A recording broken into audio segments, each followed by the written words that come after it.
Hello everyone.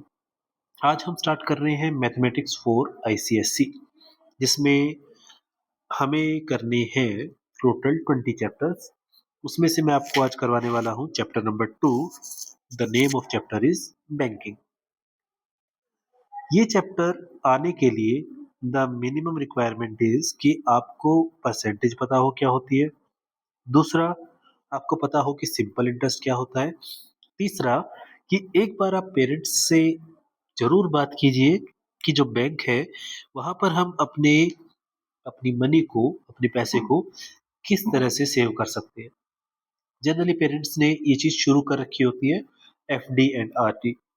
FD is fixed deposit, RD is recurring deposit, okay? या फिर repeating deposit. इसके अंदर आप म्यूचुअल फंड्स, शेयर्स, इन सब की बात नहीं करेंगे क्योंकि हम बैंक से डील कर रहे हैं, ठीक है ना? शेयर्स के लिए अपने पास नेक्स्ट चैप्टर है जिसमें हम आराम से शेयर्स के बारे में डीपली चीज़ों को समझेंगे, ठीक है? तो बैंकिंग से शुरुआत करते हैं। RD which is repeating deposit. कुछ टर्म्स आएँगी, एक आएगा इसमें मंथली डिपॉज़िट,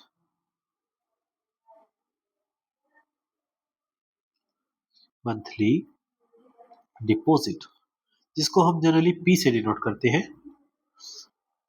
ठीक है जी? दूसरा इसमें आता है रेट ऑफ इंटरेस्ट,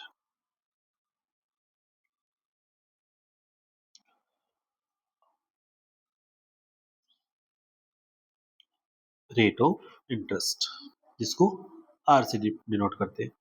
फिर आएगा टाइम, ईयर्स में, ओ एंड मंथ्स में। हमें इसमें टाइम मंथ्स में लेना है, ठीक है? इसको हम रिप्रेजेंट करेंगे एन से, ओके? और फिर ऑफ कोर्स सिंपल इंटरेस्ट, जो हमें आरडी पे इंटरेस्ट मिलने वाला है। फिर इसमें एक वर्ड आता है मैच्योरिटी वैल्यू, कि जब हमारी आरडी मैच्योर हो जाएगी तब हमें क्या अमाउंट मिलेगा, जिसको हम नॉर्मल अमाउंट भी बोल सकते हैं। And which will be principal, जो हम हर महीने जमा करवा रहे हैं, मल्टीप्लाई बाय एन, कितने महीनों तक हमने जमा करवाया, प्लस सिंपल इंटरेस्ट, ठीक है? इसमें देखिए होता क्या है। सबसे पहले इसमें एक चीज क्या होगी कि लेट से कि आपने 1000 रुपीज बैंक में डिपॉजिट करवाना शुरू किया एवरी मंथ आरडी के अंदर। इट इज रिपीटिंग डिपॉजिट, ठीक है? एग्जांपल ले लेते हैं कि आपने 2 इयर्स के लिए ऐसा किया, ठीक है? तो पहले महीने आपने कितने जमा करवाए, 1000। अगले महीने कितने करवाए, 1000। उसके बाद 1000, उसके बाद 1000। ऐसा कितनी बार हुआ, 24 बार। 24 बार क्यों, 2 इयर्स 24 मंथ्स, ठीक है? ऐसा होगा, ऑफ कोर्स होगा। अब जब आपने पहली बार 1000 रुपए जमा करवाए, तो ये बैंक के पास कितने टाइम के लिए रहे? आंसर इज 2 इयर्स या फिर 24 मंथ्स। मानते हैं? बिल्कुल मानते हैं। अगले 1000 रुपए कितने टाइम के लिए रहे? 23 मंथ्स। अगले 22 months, 21 month, and so on. तो ये जो सबसे पहला 1000 रुपए का नोट है, ये आपको इंटरेस्ट मिलेगा 24 महीने का। अगले 1000 रुपए के नोट पे आपको इंटरेस्ट मिलेगा 23 महीने का। अगले 1000 के नोट पे आपको मिलेगा 22 महीने का। और इस तरह से हम समझते हैं आरडी, रिपीटिंग डिपॉजिट। क्या बात समझ में आती है? जी बिल्कुल। हमें इसमें क्या करना है, एक अमाउंट को इकट्ठा जमा नहीं करवाना, आपको उसको हर महीने एक फिक्स अमाउंट में बैंक में डिपॉजिट करवाना होता है, ठीक है जी? तो जो सबसे पहला नोट होगा, वो सबसे ज़्यादा टाइम के लिए आपको इंटरेस्ट देगा, ठीक है? जब तक बैंक में, देखिए आपको इंटरेस्ट कब तक मिलता है, जब तक आपका अमाउंट बैंक में डिपॉजिट है, ठीक है? तो ये छोटी-सी बात है जो आपको इसमें ध्यान रखनी है, ठीक है जी। चलिए आगे बढ़े। ठीक है। तो आरडी मतलब रिपीटिंग डिपॉजिट, हम हर महीने कितना डिपॉजिट करवा रहे हैं। माना हमने पी डिपॉजिट करवा रहे हैं, माना कि हमें रेट ऑफ इंटरेस्ट कितना मिल रहा है, 12। रेट ऑफ इंटरेस्ट हमेशा पर एनम का होता है, ठीक है जी, पूरे साल का। ओके। और मान लेते हैं कि हमने इसको जो है डिपॉजिट करवाया टोटल एन मंथ्स के लिए, ठीक है। तो सबसे पहले नोट पे हमें कितना इंटरेस्ट मिलेगा, सिंपल इंटरेस्ट का फॉर्मूला क्या था, पी आर टी बाई 100, ये था। तो पहला नोट आपके पास कितने टाइम के लिए जमा है, sorry, P R T by 100। Time यहाँ पे किस में लेते हैं, सिंपल इंटरेस्ट वाले फॉर्मूले में टाइम किस में था, ईयर्स में था, ठीक है। यहाँ पर टाइम किस में है, मंथ्स में। बताइए एन मंथ में कितने ईयर होंगे, 12 मंथ्स में एक साल होता है, एक महीने में 1/12 ईयर हो जाएंगे, और एन मंथ्स में कितने ईयर हो जाएंगे, n/12। समझ रहे हैं इस बात को जी। तो पहला जो नोट है उस पे हमें जो इंटरेस्ट मिलेगा वो मिलेगा प्रिंसिपल इनटू रेट। क्या रेट, रेट पूरे साल का, time n/12 years divided by 100। ये हमें पहले नोट पर इंटरेस्ट मिला। क्या ये बात क्लियर हुई, ठीक है।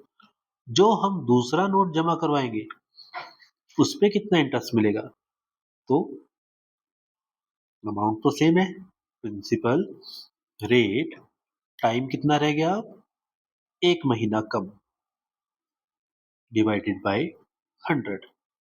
उसी तरह से third month P R n-1 तो अगर आप ध्यान से देखो तो ये एक पैटर्न बन रहा है, ठीक है। पहले नोट पे हमें कितना इंटरेस्ट मिला, पहले नोट पे कितना इंटरेस्ट मिला, इतना मिला, पी आर n/12 अपॉन 100। या फिर हम इसको लिख सकते हैं P R n divided by 1200, ठीक है। उसी तरह से अगले वाले में P R n-1/1200, P R n-2/1200, ये सब हो रहा है।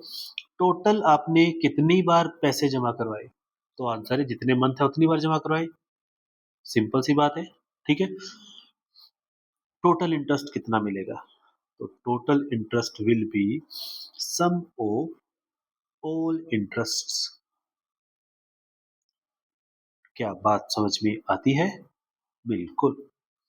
पहले वाला इंटरेस्ट पी आर n/1200, दूसरा इंटरेस्ट पी आर n-1/1200, तीसरा पी आर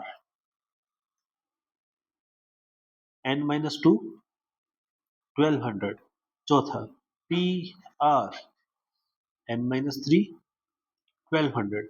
और ये सिलसिला कब तक चलेगा, जब तक इसकी वैल्यू खत्म ना हो जाए। तो लास्ट मंथ हमने कुछ जमा करवाया ही नहीं, ठीक है ना। तो ये हमारा जो चलता है, ये चलता है जब तक एक महीना नहीं रह जाता। तो यहाँ पर आएगा पी आर n-1, 24 में से 23वां महीना, ठीक है। क्या ये चीज क्लियर हुई जी, ओके। इन सब को ध्यान से देखो, कुछ कॉमन आ रहा है, आ रहा है, P common, R common, 1200 common, अंदर क्या बचा, n plus n-1 plus n-2 plus n-3 up to 3, 2, 1। सही है, ऑफ कोर्स सही है, यही होगा, ठीक है। लास्ट तक जाते हैं तो ऐसे हो जाएगा। क्या अब हम इसको पलट के लिख सकते हैं, आंसर है बिल्कुल लिख सकते हैं। क्या ये कुछ ऐसा नहीं है, 1+2+3, अब फिर उसके बाद n-2, n-1, n। ध्यान से देखिए ये क्या है, this is sum of n natural numbers, this is sum of n natural numbers. जब आप एपी पढ़ेंगे तब आपको इसका फॉर्मूला पता लगेगा एपी का सम का। मैं आपको सीधा बता देता हूँ फॉर्मूला क्या बनेगा। पी आर बाई 1200, इसका फॉर्मूला होता है n last term n+1 divided by 2। ये आपका फॉर्मूला है सिंपल इंटरेस्ट का, जो हमें मिलेगा बैंक से। I hope this concept is clear to you. ठीक है। अब आप इस फॉर्मूले को लर्न कैसे करेंगे। आपको सिंपल इंटरेस्ट का फॉर्मूला याद है, पी आर टी बाई 100। ठीक है।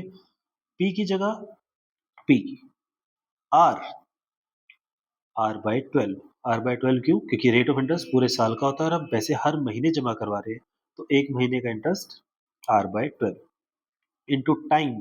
टोटल टाइम कितना, n+1 divided by 2 and whole divided by 100। ठीक है। ये आपकी मर्जी है, आप इस फॉर्मूले को कैसे लर्न कर सकते हैं, या फिर आप इसको ऐसे लर्न कर लीजिए, PR/2400 n+1। ठीक है। लेकिन फॉर्मूला आपको एक ही लर्न करना है, ज्यादा फॉर्मूलास के उसमें नहीं पड़ना। ठीक है जी। उसके बाद मैच्योरिटी वैल्यू क्या थी, कि हमें हमारी आरडी जब मैच्योर होगी तब हमें कितने पैसे मिलेंगे, तो P N plus S I. What is P N, total amount जो हमने डिपॉजिट करवाई। वट इज एस आई, जो उस पे हमें इंटरेस्ट मिलेगा। ठीक है जी। तो ये है इस चैप्टर का कॉन्सेप्ट। तो एक बार आप इस फॉर्मूले को ध्यान से देखिए। अगर आपको इसका डेरिवेशन समझ में आता है तो बहुत अच्छी बात है, अगर नहीं तो आप इस फॉर्मूले को एक बार के लिए लर्न कर लीजिए।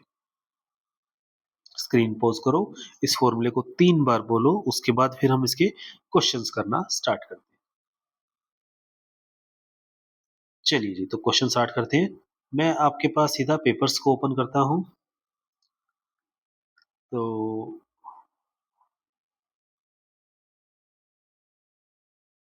ये है मेरे पास T24 का पेपर।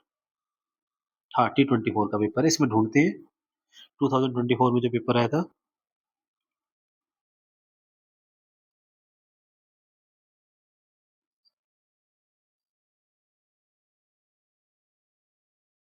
ये मिल गया। In a recurring deposit account over 2 years, the total amount deposited by person is 9600। Okay, time कितना है, 2 years, 24 months। ठीक है। टोटल अमाउंट डिपॉजिटेड यानी कि पी एन 9600। तो क्या आप मुझे पी की वैल्यू बता सकते हैं, 96 डिवाइडेड बाई एन।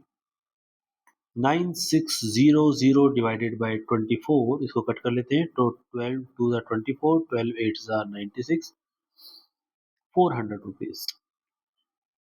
ये है उसकी monthly deposit. If the interest earn by him is 1/12 of his total deposit. Simple interest जो उसने अर्न किया वो क्या है, 1/12 ऑफ टोटल डिपॉजिट। बताइए कितना आएगा।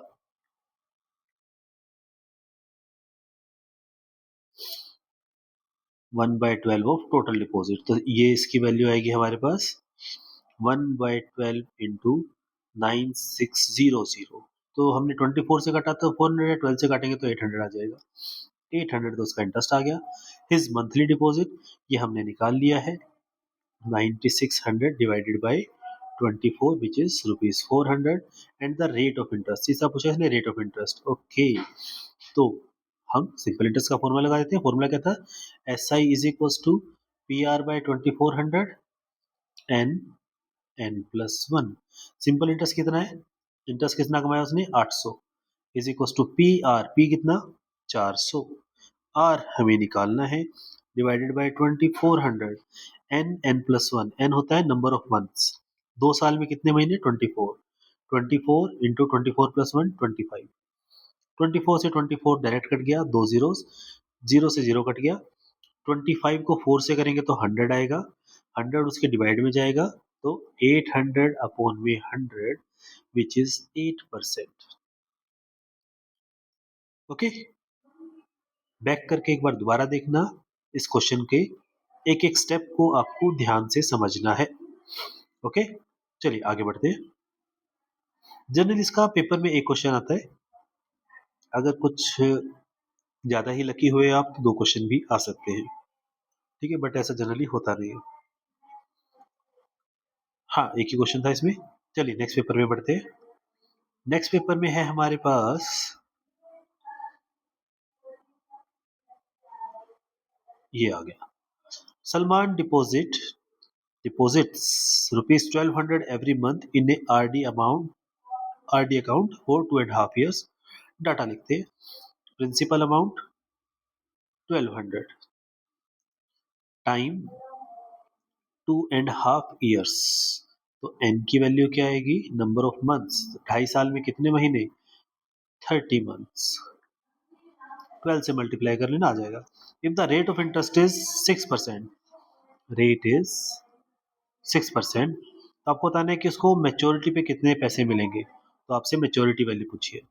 मेच्योरिटी वैल्यू क्या था, P N plus S I, तो पहले पी एन निकाल लेते हैं या सीधा वैल्यू पुट कर देते हैं, P N 1200 multiply N 36 plus S I क्या था, पी, मैं यहाँ पे फॉर्मूला लिखता हूँ सिंपल इंटरेस्ट का, P R by 2400 N N plus one, तो P into R by 2400 into N plus one, N है 30, एन प्लस वन हो जाएगा 31। 1200 से इसे डायरेक्ट कर गया तो 2 आ गया, यहाँ पे 2 से कटेंगे तो इसको 3 आ जाएगा, तो हमारे पास आया 1200 इंटू 36 प्लस 3 इंटू 30 इंटू 31। तो मैं इसको कैलकुलेटर से जल्दी से कर देता हूँ। सबसे पहले है 1200 इंटू 36, तो ये आएगा अपने पास 43200, और उसके बाद है अपने पास 3 इंटू 30 इंटू 31 प्लस 2790, तो और इन दोनों को जब हम ऐड करेंगे तो ये आएगा rupees 4,459,990। This is your answer. Okay, तो जहां तक मुझे लगता है कि कैलकुलेशन में मैंने कोई मिस्टेक की नहीं है, but still if you find there is any mistake तो आप उसको ठीक जरूर कर लेना, ठीक है। मेरा जो मेन टारगेट है वो है आपको इसका कॉन्सेप्ट अच्छे से समझाना। नेक्स्ट पढ़ते हैं, उसके बाद नेक्स्ट पेपर में मिलेगा, but still we will check.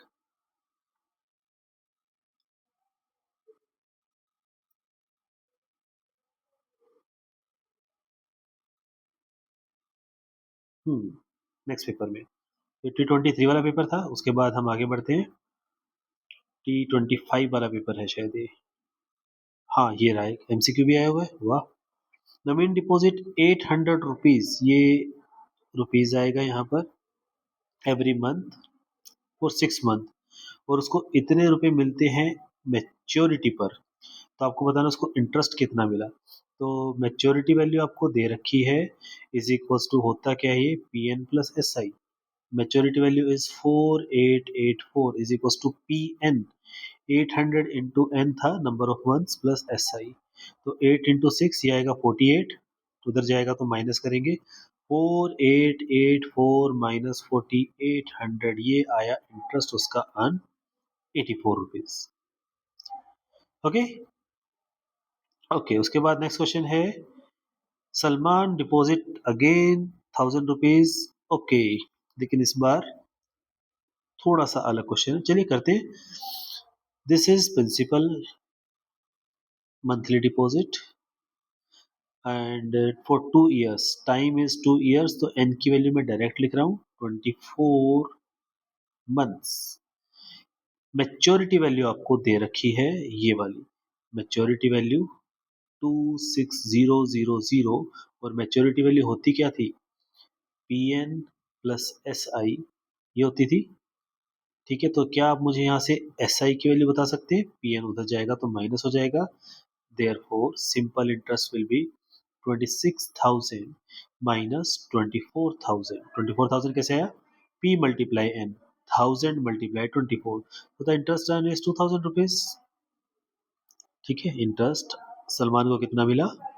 2000 rupees. फिर इसने पूछा कि रेट ऑफ इंटरेस्ट बताओ, तो फिर हम सिंपल इंटरेस्ट का फॉर्मूला लगा देंगे। क्या फॉर्मूला था सिंपल इंटरेस्ट का? Simple interest is equal to P R by 2400 N, N plus one.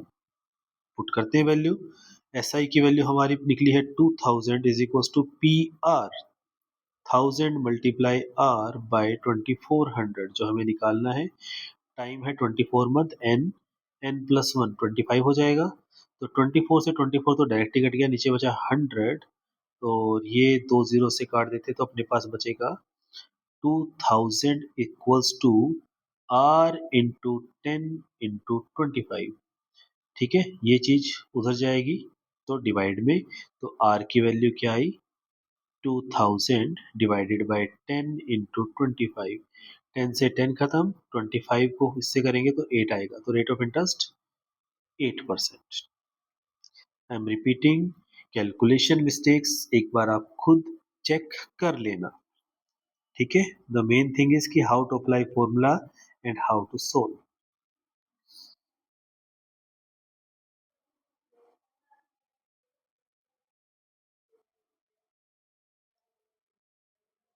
जी, तो इसमें भी एक ही क्वेश्चन था, एक नहीं, इसमें एमसीक्यू को मिला के दो हो गए थे। ठीक है, चलिए कोई बात नहीं। अब है हमारे पास T24 का पेपर। अभी कौन सा किया था हमने? T23 वाला था क्या ये? चलो जो भी था, तो T24 वाले पेपर में देखते हैं कुछ क्वेश्चन ऐसा मिले जो बैंकिंग का हो, थोड़ा सा डिफिकल्ट मिल जाए ताकि हमारी और अच्छी प्रैक्टिस हो जाए।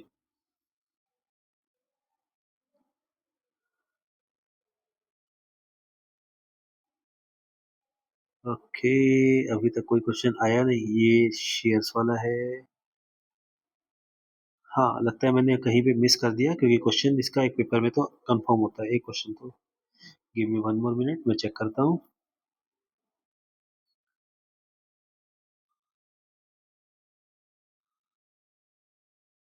हाँ, ये देखो क्वेश्चन नंबर फोर्थ का first part. Suresh has a recurring deposit account in a bank. He deposits 2000 per month and the bank pay interest of 8% per annum. So हमें इसमें टाइम निकालना है। ओके, चलिए करते हैं। Principal amount rupees 2000। हम इसको लेफ्ट साइड में लिखते हैं, डाटा को राइट साइड में हम सोल्व करेंगे। रेट इज 8% एंड इंटरेस्ट उसको मिल रहा है 1040 रुपीज। क्वेश्चन इज कि आपको टाइम बताना है, तो टाइम इज 4 o'clock। नहीं, टाइम कितने टाइम के लिए उसने बैंक में पैसे जमा करवाए थे? हर महीने 2000 रुपये। ठीक है, तो फॉर्मूला क्या था? फॉर्मूला हम यहाँ लिख देते हैं, simple interest is equal to, अब तो याद हो गया होगा, बोलिए साथ साथ, P R by 2400 N, N plus one. Values put करते हैं। Simple interest 1040 equals to P R 2000 into 8 divided by 2400 N, N plus one. तो दो जीरो से दो जीरो कैंसिल, 8 3 ज़ा 24। गुड, क्रॉस मल्टीप्लाई करते हैं, तो ये बचेगा अपने पास N, N plus one equals to 1040 multiply में 3 डिवाइड में 2। ये इससे कैंसिल होगा तो आएगा 520। ठीक है, तो दो नंबर ऐसे चाहिए जिसको ऐड करने पर जो कि कॉन्जिक्यूटिव हो और इस तरह से कुछ फैक्टर बन जाए। तो आप चाहें तो इसकी क्वाड्रेटिक बना सकते हैं, अदरवाइज थोड़ा सा यहीं पर अगर हम दिमाग लगाएं तो हमें क्वाड्रेटिक बनाने की जरूरत नहीं पड़ेगी। दिमाग लगाते हैं। हमारे पास क्या है? 520 इंटू थ्री।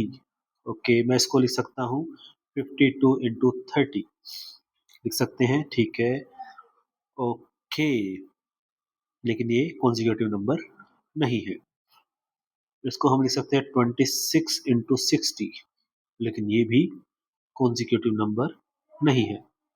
इसको हम लिख सकते हैं 13 into 120, ये भी कॉन्जिक्यूटिव नंबर नहीं है।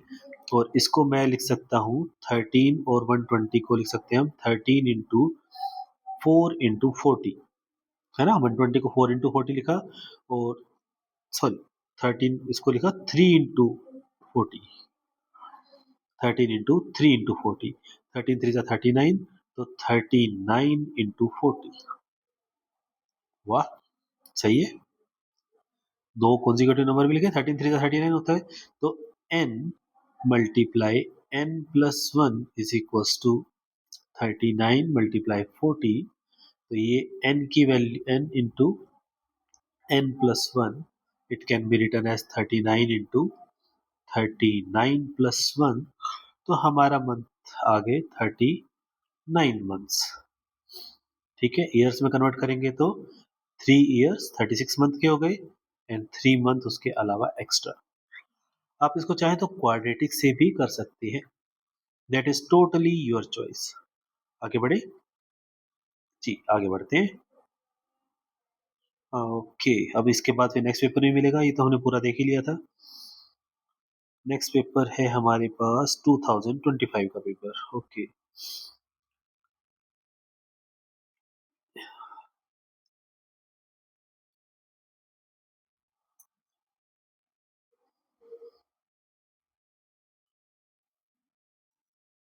ये लीजिए, क्वेश्चन मिल गया हमें एक और। तो मिसेज राव है जो डिपॉजिट करवाती है 250 रुपए per month recurring deposit account में, और टाइम लगता है उसको 3 साल का, 3 साल के लिए। तो उसको इतना इंटरेस्ट मिल जाता है 10,110। तो आपको बताना है कि रेट ऑफ इंटरेस्ट क्या रहेगा, और कितने पैसे, हाउ मच मोर इंटरेस्ट, हाँ कितना इंटरेस्ट उसको और मिलेगा अगर वो 50 रुपए ज्यादा जमा करवाना शुरू कर दे। तो 4 मार्क्स का क्वेश्चन है, तो बनता है इतना, तो ठीक है। तो इतनी जगह में तो ये आएगा नहीं, तो मैं एक पेज ऐड कर लेता हूँ यहाँ पर। ठीक है, तो उसके अंदर हम इसको कर देंगे। पहले हम इस क्वेश्चन को नोट करते हैं।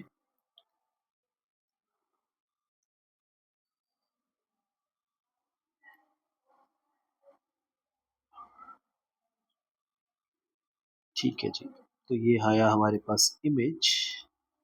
इमेज के अंदर हमारे पास ये हमने इस क्वेश्चन को सिलेक्ट करके यहाँ डाल दिया।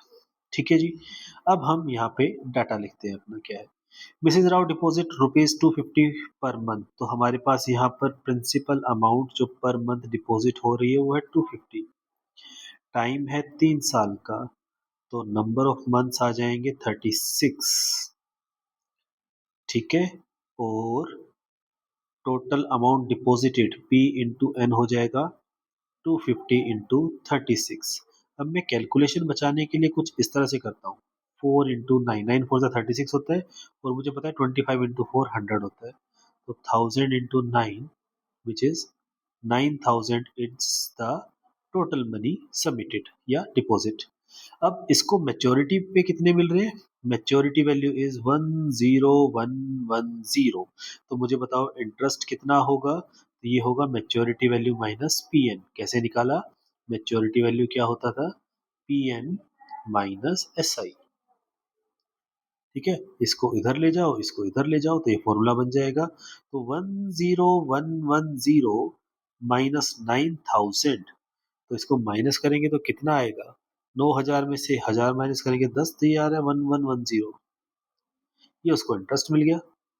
ठीक है, रेट ऑफ इंटरेस्ट पूछा है लेकिन इसे तो चलिए जी रेट ऑफ इंटरेस्ट निकाल देते हैं। सिंपल इंटरेस्ट का फॉर्मूला क्या था, अब आपको याद हो गया होगा, तो अब आपको मुझे बताना है।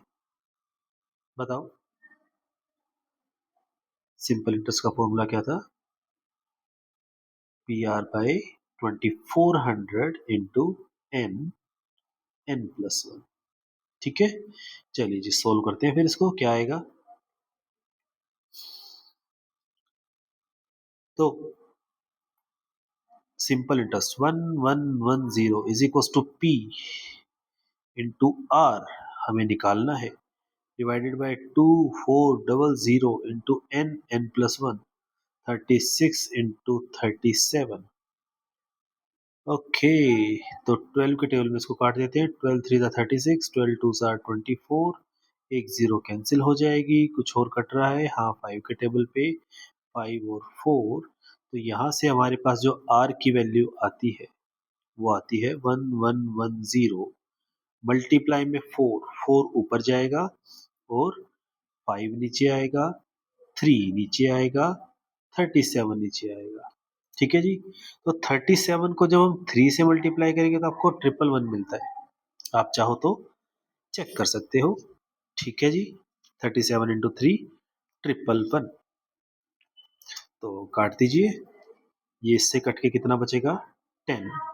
5 के टेबल में इसको काटेंगे तो 2। तो रेट ऑफ इंटरेस्ट हमारे पास कितना आया? 8%। ठीक है जी। तो रेट ऑफ इंटरेस्ट 8%।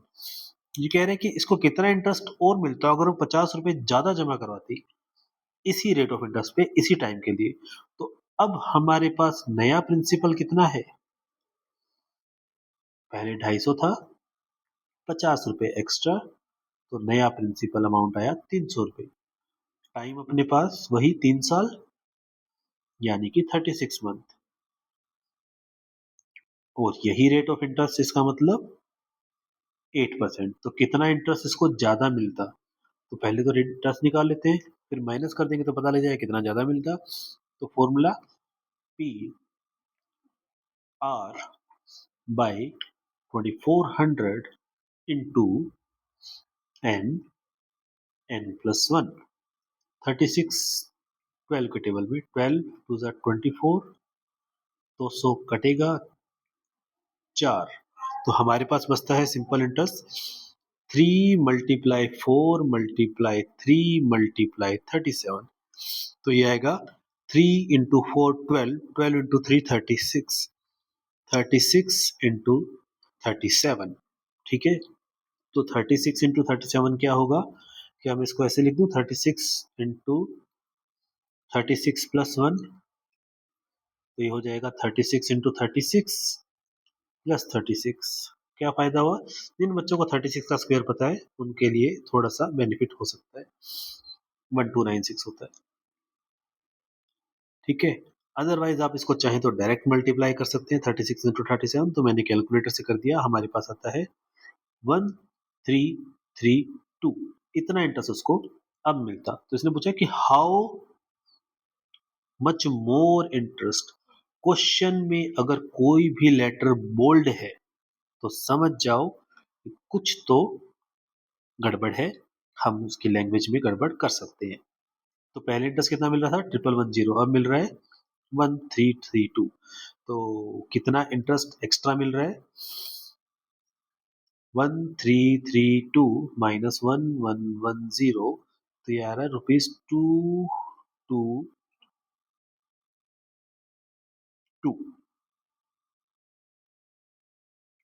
ठीक है जी। तो इस तरह से आप इनके क्वेश्चंस को ट्राई कर सकते हैं। आप इनको जितनी ज़्यादा प्रैक्टिस करेंगे उतना ही आपको ये चैप्टर अच्छे से आता जाएगा। अब आपके पास जो भी बुक है आप उसमें से इनके क्वेश्चंस को ट्राई कीजिए और एग्जाम्पल्स को एक बार आप देखते रहिएगा। मुझे लगता नहीं कि कोई क्वेश्चन अब आपका अटकेगा। स्टिल इफ यू फील तो आप कमेंट कीजिए और मैं इसके प्रैक्टिस क्वेश्चंस की एक वीडियो और अलग से बना दूंगा। Okay, thank you.